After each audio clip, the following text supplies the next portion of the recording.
A desperate architect assumed he was simply rescuing a decaying piece of Pennsylvania history when he purchased an abandoned church for $1.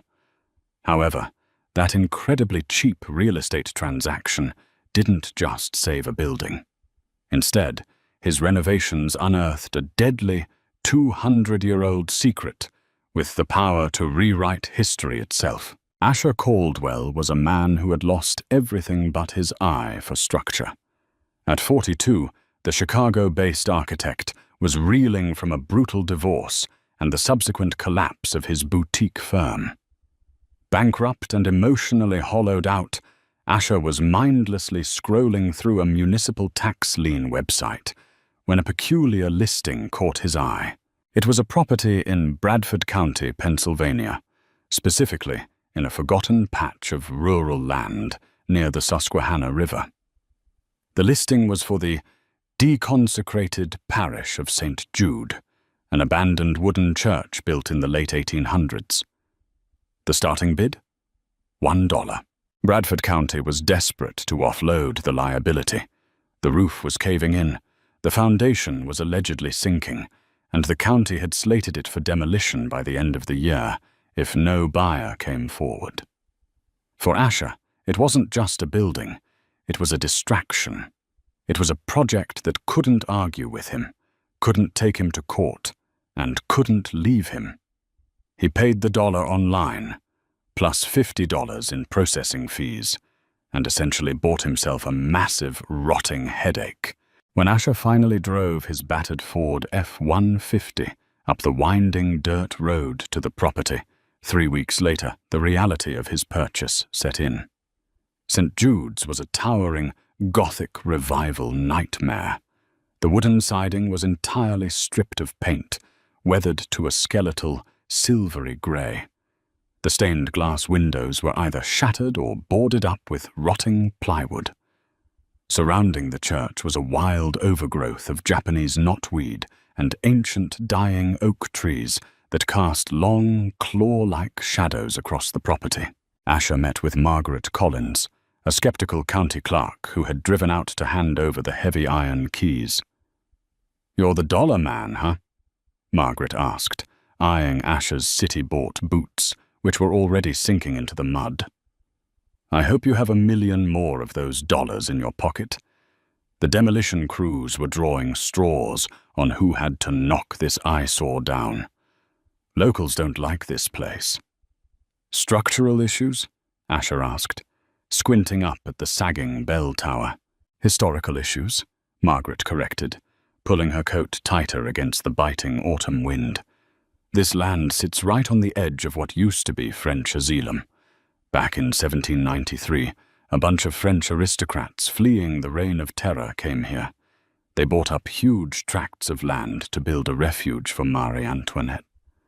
The Queen lost her head before she could make it, but the French stayed for a decade before abandoning the settlement.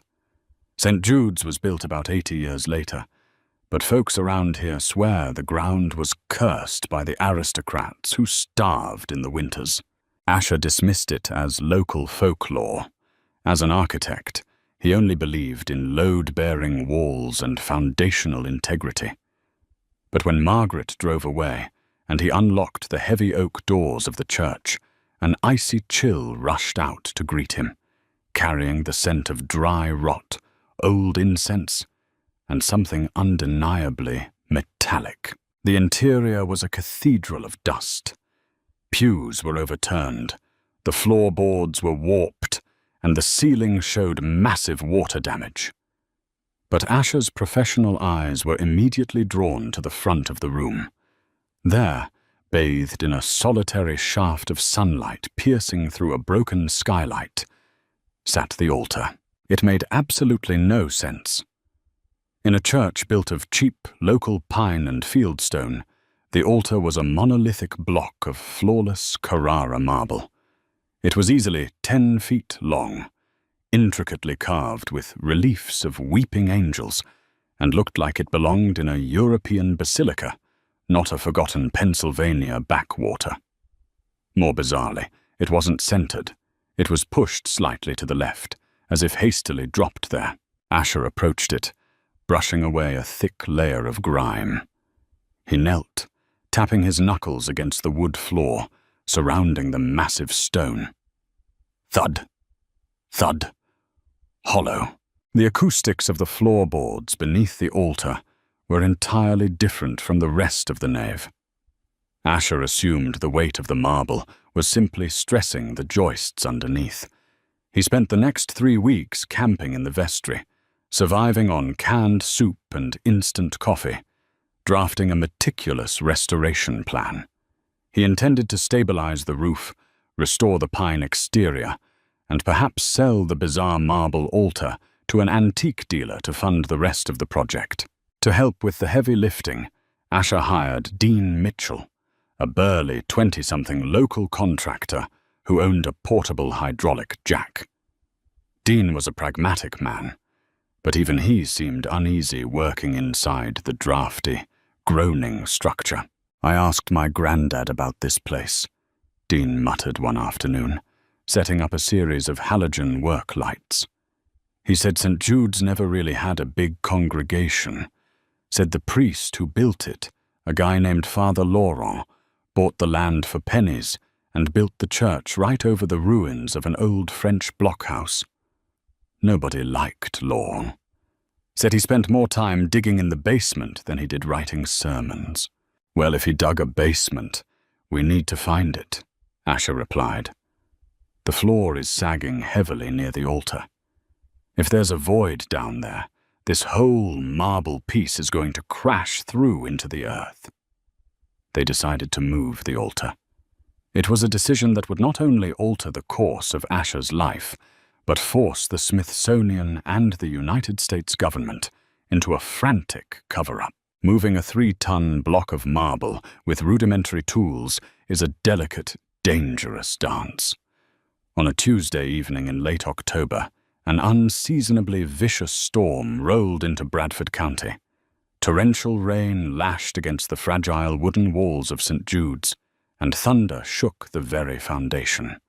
The roof, which Asher had yet to fully patch, began to leak violently directly over the altar, threatening to rot the already compromised floorboards beneath it.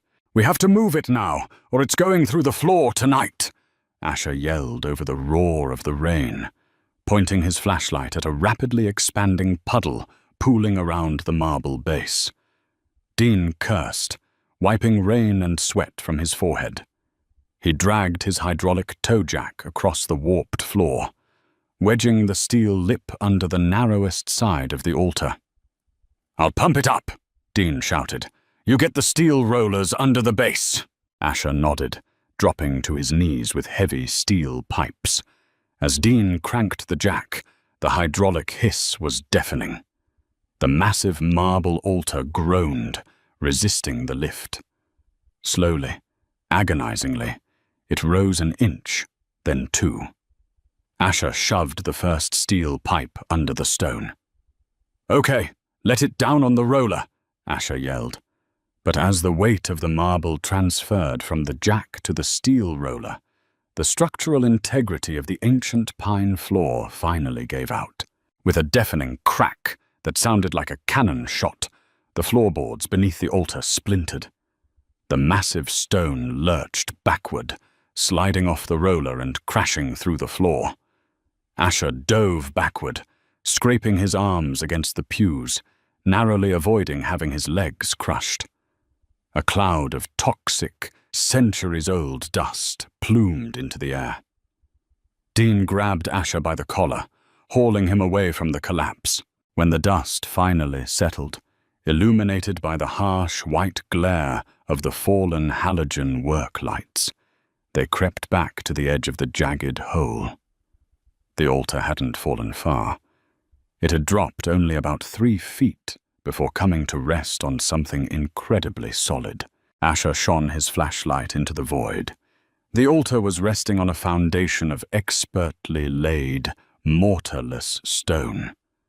A structural impossibility for a cheap 1800s wooden church. But that wasn't what made Asher's breath catch in his throat. Where the altar had previously sat, The collapsing floor had peeled back to reveal a massive, wrought-iron trapdoor set flush into the stone foundation. "What the hell is that?" Dean whispered, his voice trembling. Asher didn't answer. He lowered himself into the shallow void, his boots touching the ancient stone. He approached the trapdoor. It was entirely black, heavily oxidized, and secured with an enormous, rusted padlock. But right in the center of the iron hatch was a raised crest. Asher brushed the dirt away. It was a shield, flanked by intricate scrollwork, bearing 3 distinct lilies. "A fleur-de-lis," Asher murmured. He remembered Margaret's words about the French aristocrats.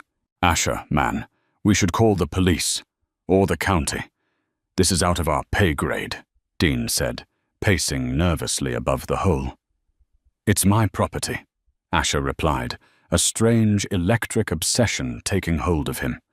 The despair and apathy that had plagued him since his divorce vanished in an instant. He wasn't bankrupt Asher Caldwell anymore. He was a man standing on the precipice of a profound mystery. "Toss me the bolt cutters from your truck." Dean hesitated, the thunder masking his heavy sigh, before jogging out into the rain. He returned minutes later, handing down a pair of massive yellow-handled heavy-duty cutters. Asher clamped the steel jaws around the neck of the ancient padlock. It took all of his body weight, his muscles burning as he forced the handles together. The rusted iron resisted, shrieking in protest, before finally snapping with a sharp ping. Asher tossed the broken lock aside. He grabbed the heavy iron ring welded to the trapdoor. "Help me pull." Dean dropped down beside him. Together, they heaved. The hinges, dormant for perhaps 2 centuries, screamed with a bone-chilling grind. The trapdoor yielded, falling back with a heavy thud against the stone. A rush of air expelled from the darkness below. It wasn't the damp, earthy smell of a root cellar. It smelled of sulfur, dried leather, and an intense metallic staleness. Asher aimed his flashlight down. A narrow, spiraling staircase, carved directly into the bedrock, descended into the earth. It was a staggering feat of engineering, far predating the wooden church above it. "I'm going down," Asher said, his voice leaving no room for argument. "You're insane," Dean said, though he didn't stop him. He unclipped a secondary flashlight from his belt, and together they began the slow descent. The air grew significantly colder with each step. Condensation glistened on the limestone walls.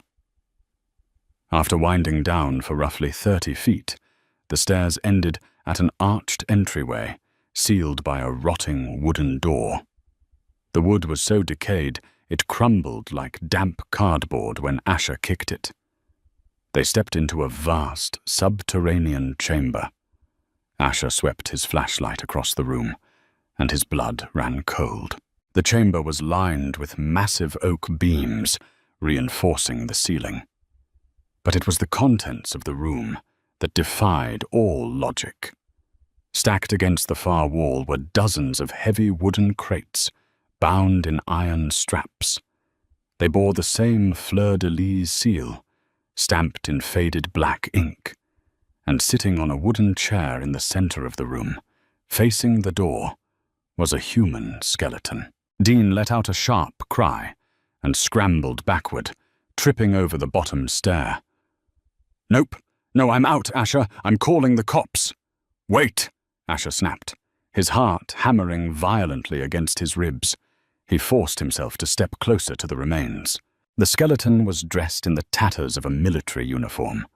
Scraps of dark blue wool and tarnished gold braiding clung to the bone. A rusted flintlock pistol lay on the stone floor beneath the figure's dangling right hand. It wasn't a modern victim. This person had died centuries ago. Asher leaned in, his flashlight trembling. Hanging around the skeleton's cervical vertebrae was a heavy, tarnished silver chain holding a thick signet ring. Asher used his pen to carefully lift the ring to the light without touching the remains. The crest on the ring matched the trapdoor, but below it were engraved words that made Asher's architectural mind spin. Garde du Trésor Royal, guard of the royal treasury. Asher slowly turned his light from the skeleton to the dozens of iron-bound crates lining the walls. If the legend of French Asylum was true, this wasn't just a hideout. This was the legendary lost shipment, the personal treasury of King Louis XVI and Marie Antoinette, smuggled out of France in 1793 to fund their new empire in America, a fortune that historians unanimously agreed had been lost at sea. Asher Caldwell hadn't just bought a church for $1. He had just purchased the lost wealth of the French monarchy. Asher stood completely paralyzed, the beam of his flashlight bouncing off the heavy iron bands of the crates. The silence in the subterranean chamber was deafening, broken only by the ragged, panicked breathing of Dean Mitchell near the stairwell. "Asher!" Dean hissed, his voice echoing off the damp limestone walls. "We are leaving, right now. That is a dead body. This is a crime scene." "This isn't a crime scene, Dean. It's a tomb," Asher replied, his voice barely a whisper. He stepped carefully around the skeletal remains of the royal guard, moving toward the nearest crate. He slipped a flathead pry bar from his tool belt. The iron straps of the crate were heavily oxidized, flaking away like rusted pastry crust. Asher wedged the steel tip beneath the lid and leaned his weight into it. The centuries-old wood groaned in protest before yielding with a sharp, echoing snap. Asher lifted the lid and aimed his flashlight inside. Dean, unable to resist the pull of human curiosity, crept up behind him and peered over Asher's shoulder. Both men stopped breathing. The crate wasn't filled with historical documents or old weapons. It was packed to the brim with velvet bags that had mostly disintegrated into dark powder. Beneath the rotted fabric lay a sea of gold. Thousands of Louis d'Or coins gleamed under the harsh white light, their surfaces perfectly preserved, bearing the stoic profile of King Louis XVI. Asher plunged his gloved hand into the coins. They were unimaginably heavy. He pulled out a handful, letting the gold cascade back into the crate with a rich metallic clatter that sounded like music. "Do you know what this is?" Asher asked, his heart hammering against his ribs. In 1793, Marie Antoinette's loyalists bought a massive tract of land up here in Pennsylvania. It was called French Asylum. The plan was to break the king and queen out of Paris and bring them here, but the royals were executed before the plan could hatch. Historians always wondered what happened to the vast fortune smuggled out of Paris to fund the settlement. It was rumored to have been lost at sea, and it's been sitting under a $1 church, Dean murmured, his eyes wide, reflecting the golden light. "Asher, there are at least 30 crates in here. This isn't millions. This is... I don't even know. It's priceless. It's sovereign wealth," Asher said, the reality crashing down on him. He knew immediately that they were out of their depth. Finding a bag of cash was a lucky break. Finding the lost treasury of the Bourbon dynasty was an international geopolitical nightmare. If the county found out, they would seize the land. If the state found out, they would claim eminent domain. If the French government found out, they would demand repatriation. Asher needed an expert, someone he could trust implicitly. He pulled out his phone, holding it up toward the ceiling of the crypt until he found a single bar of cellular service. He dialed a number he hadn't called in 3 years. "Hello?" A groggy voice answered. "William, it's Asher Caldwell." Dr. William Hastings was a prominent professor of European history at Georgetown University, and more importantly, Asher's former college roommate. "Asher?" Do you know it's 2 in the morning? William, I need you to get in your car and drive to Bradford County, Pennsylvania, right now. Have you lost your mind? I have a lecture at 9. Cancel it, Asher insisted. I found French asylum, not the settlement, the treasury. I have a royal guard sitting in front of me with a Garde du Trésor Royal signet ring, guarding 30 crates of louis d'or. There was a long, heavy silence on the line. Asher, if this is a joke, I bought an abandoned church. The altar was hiding a crypt. I need a historian who knows how to handle sovereign artifacts before the government sweeps in and steals it. Please, William. Don't touch anything else, William said, his voice suddenly sharp and awake. I'm on my way. For the next 4 hours, Asher and Dean sat in the church above the trapdoor, shivering in the cold dampness, guarding the hole like watchdogs. When William's Volvo finally crunched up the gravel driveway just after sunrise, the storm had broken, leaving a thick, eerie fog rolling off the Susquehanna River. William, a tall, pragmatic man with graying temples, rushed into the church carrying an aluminum briefcase. When Asher led him down the spiral staircase into the crypt, the historian dropped to his knees. My God, William breathed, shining a specialized UV light over the crates and the skeleton. He examined the signet ring without touching the bones. This is Captain Laurent de Visme. He was the master of the King's transport. The historical record says he died of yellow fever in Philadelphia. It was a cover story. William stood up, his face pale. Asher, this is the most significant historical discovery on American soil in a century, but you are in terrible danger. The louis d'or coins are just the currency. If the rest of these crates hold what I think they hold, the crown jewels of the Bourbon monarchs, the royal ciphers, the Queen's missing diamonds, every government agency and private claimant in the world is going to want this. The legal battle alone will outlive you. I own the land, Asher argued defensively.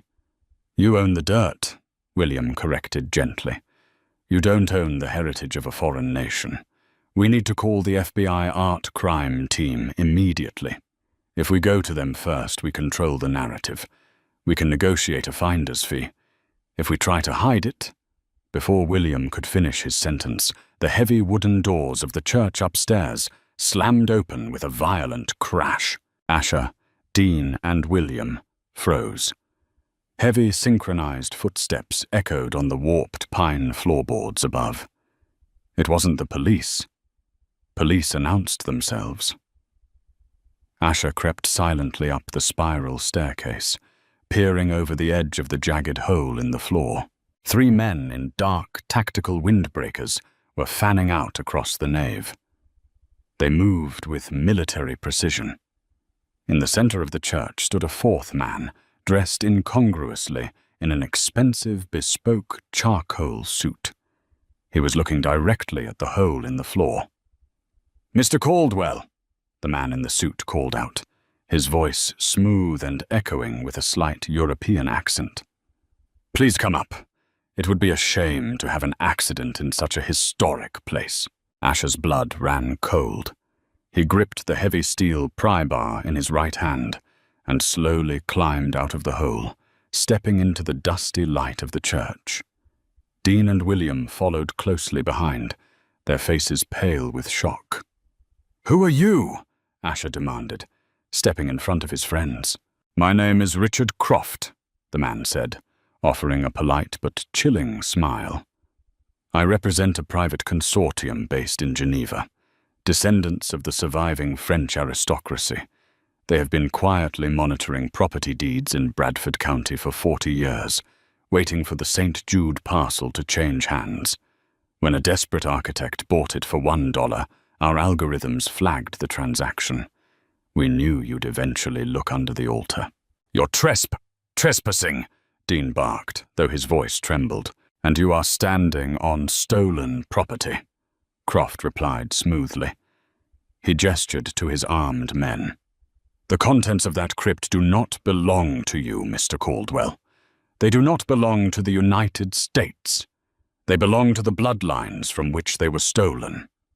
Now, I am authorized to offer you a sum of $2 million for your silence and cooperation. You will walk to your truck, drive away, and we will extract the crates. Everyone goes home rich. $2 million? William scoffed from behind Asher. There is easily $2 billion worth of sovereign wealth down there. And you can't just move it. It requires archaeological preservation. We have our own experts, Croft said coldly. His smile vanished. Mr. Caldwell, the $2 million was a courtesy. My men can just as easily secure the site, and you three can take Captain de Visem's place in the dark. The choice is yours. Step away from the hole. The men in windbreakers rested their hands deliberately on the holstered firearms at their hips. Asher looked at the men, then down at the hole, and finally up at the rotting ceiling of the church. The panicked architect who had bought this building a month ago was dead. In his place stood a man who understood the fundamental laws of stress, weight, and leverage. "Dean," Asher said softly, never breaking eye contact with Croft. "The hydraulic jack." Dean blinked, confused for a second, before his eyes darted to the heavy steel toe jack still sitting near the edge of the pit. "Grab it," Asher ordered. Dean lunged, grabbing the heavy jack. One of Croft's men drew his weapon, but Asher raised his hand sharply. "Shoot us, and you bury the gold forever," Asher yelled, his voice echoing with absolute authority. Croft raised a hand, signaling his men to hold. "What are you doing?" Asher stepped back to the edge of the hole. "This church is a Gothic revival structure, Mr. Croft, built cheaply, with a massive top-heavy bell tower. For 150 years, the only thing keeping this rotting building from collapsing into the earth is the structural integrity of the floor. But right now, the floor is gone." Asher pointed into the crypt. "The primary load-bearing oak beam of the entire church is directly beneath us, exposed when the floor caved in. It's holding up the bell tower, the roof, and the 3-ton Carrara marble altar that is currently teetering on the edge of this pit." Asher grabbed the hydraulic jack from Dean and wedged it violently against the ancient, splintering oak beam bridging the crypt. He grabbed the steel pumping handle. "I am a structural architect," Asher said, his eyes burning with defiance. "I know exactly how much pressure it takes to snap a compromised beam. You take one step closer, and I pump this handle. The beam snaps, the altar falls, the bell tower caves in. 200 tons of fieldstone, iron, and rotting timber will instantly collapse into that crypt. It will vaporize the crates, crush the gold into the bedrock, and kill all of us. No one gets it." Croft's arrogant posture dissolved. He looked up at the groaning, water-damaged ceiling, then down at the massive marble block teetering precariously over the void. He knew Asher wasn't bluffing. "You're insane," Croft hissed. "I've got nothing to lose," Asher roared back. "Dean, check your phone." Dean, catching on, pulled out his phone. "Message sent. My cousin is a state trooper in Towanda. They're 5 minutes out." Croft's jaw tightened. He weighed the options. A prolonged shootout, a collapsed building, and incoming police. The quiet extraction was ruined. "This isn't over, Caldwell," Croft spat. He turned to his men. "Fall back. Now!" The men swiftly retreated out the heavy oak doors, disappearing into the morning fog. Moments later, the roar of SUV engines echoed down the valley. Asher didn't let go of the jack handle until the distant wail of police sirens pierced the quiet air. He collapsed onto the dusty floor, his hands shaking violently. The aftermath was a bureaucratic hurricane. By noon, the Pennsylvania State Police had locked down the county. By nightfall, black helicopters bearing the insignia of the FBI and the Department of Homeland Security descended on the property. William Hastings's connections proved invaluable. He managed to contact the director of the Smithsonian Institution before the FBI could completely black out the site. For a week, Asher, Dean, and William were held in a secure hotel in Harrisburg, undergoing intense debriefings. The U.S. government realized the sheer diplomatic catastrophe they had on their hands. If the existence of the Bourbon treasury was made public, the litigation with France and private syndicates like Crofts would cause an international incident. They needed it to disappear. Under the authority of the National Security Act, the United States government quietly claimed eminent domain over the St. Jude property. The official public record stated that the church was demolished due to a toxic sinkhole discovered beneath the foundation, rendering the land uninhabitable. In a windowless room in Washington, D.C., Asher sat across from a high-ranking official from the Treasury Department. "You sign these non-disclosure agreements, Mr. Caldwell," the official said, sliding a thick stack of papers across the table. "You forget the gold. You forget the French. You tell people you sold the land to the state for a modest profit. In exchange, the United States government is awarding you a classified, tax-free finder's fee for the preservation of historical antiquities." Asher looked at the check slid across the table. It was for $25 million. Dean and William were each receiving $5 million. Asher signed the papers. He took a sip of his coffee, feeling the warm sun on his face. He reached into his pocket and pulled out a small velvet pouch. He hadn't given the FBI everything. In the chaotic moments before Croft had burst into the church, Asher had found something loose in the dust near the captain's skeleton. He tipped the pouch into his palm. A perfectly cut, flawless blue sapphire caught the California sunlight, throwing brilliant azure fractals across the wooden table. It was rumored Marie Antoinette had lost a favorite ring before her imprisonment. Now, Asher Caldwell was its quiet guardian. He had bought a church for $1, and it had bought him the world.